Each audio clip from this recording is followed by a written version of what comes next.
A CPI do crime organizado entra agora na fase final.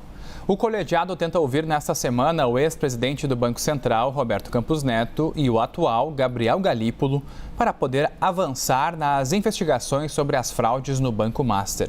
Galípolo já sinalizou que deve comparecer à comissão.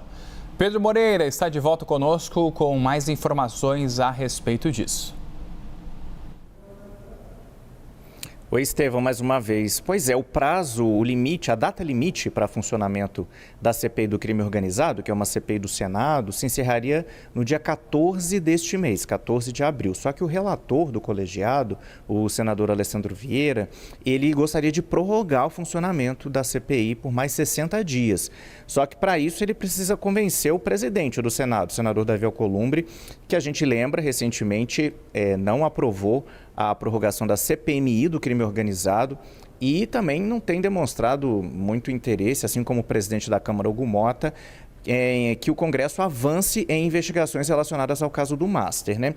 A CPI do crime organizado, ela foi criada antes do escândalo do Master vir à tona, tinha como objetivo principal investigar facções criminosas, né, milícias, grupos armados, grupos organizados criminosos, mas com o surgimento do caso do Master, o colegiado viu no requerimento de criação uma possibilidade de se debruçar sobre essa questão também, já que a própria Polícia Federal fala em suposta organização criminosa, no caso das fraudes do banco de Daniel Vorcaro.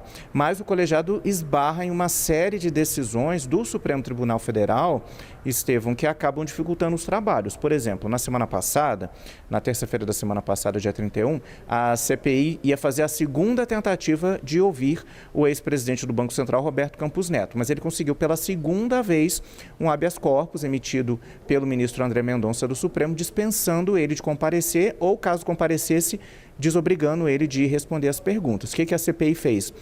Aprovou um novo requerimento de convocação para Roberto Campos Neto. A princípio, a previsão da CPI, né, é que ele compareça na próxima quarta-feira, dia 8, para prestar esse depoimento, mesmo dia que está prevista a participação do atual presidente do Banco Central, Gabriel Galípolo.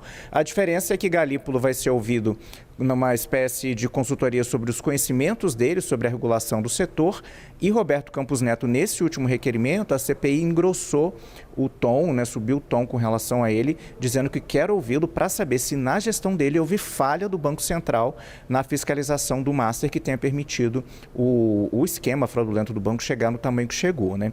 Para também evitar novos reveses com o Supremo, a CPI também aprovou novos requerimentos de quebras de sigilo de empresas e de pessoas, mas dessa vez em votações individuais e nominais. Isso porque, no caso da CPMI do INSS, a gente viu ministros do Supremo anulando quebras de sigilo que tinham sido feitas em votações em bloco, em votações simbólicas. Então, para evitar que isso aconteça nesse outro colegiado, esses requerimentos foram votados mais uma vez, respeitando as regras que o Supremo tinha determinado. Mais uma vez, também mais uma decisão do Supremo que atrapalhou recentemente os trabalhos da CPMI foi com relação ao ex-governador aqui do Distrito Federal, Ibanez Rocha. Ele tinha sido também chamado para depor no colegiado e conseguiu um habeas corpus, liberando ele de comparecer esse requerimento dele tinha sido aprovado na semana passada, com a intenção de ouvi-lo agora, no começo da semana, na terça-feira, mas ele conseguiu um habeas corpus, mais uma vez, do ministro André Mendonça. E sobre as decisões do Supremo também, que a CPI tenta contornar, né, o presidente do colegiado, o senador Fabiano Contarato, recomendou aos integrantes que todo e qualquer pedido de quebra de sigilo seja muito bem embasado, fundamentado, para evitar também, né, que seja derrubado pelo Supremo, também com base em uma outra decisão lá do STF, que foi aquela do ministro Alexandre de Moraes, que endureceu, digamos assim, as regras para que o COAF envie informações fiscais e financeiras sobre cidadãos, né? O Conselho de Controle de Atividades Financeiras, o ministro Alexandre de Moraes determinou que quebras de sigilo tenham que seguir certas regras, então a CPI tenta também seguir essas regras para evitar que possíveis requerimentos de quebra de sigilo sejam derrubados pelo Supremo. Estevão, então, mais uma vez a gente vê um colegiado do Congresso com esse embate, né, no Supremo Tribunal Federal, como a gente viu na CPMI do INSS. Devolvo para você. Muito obrigado pelas informações.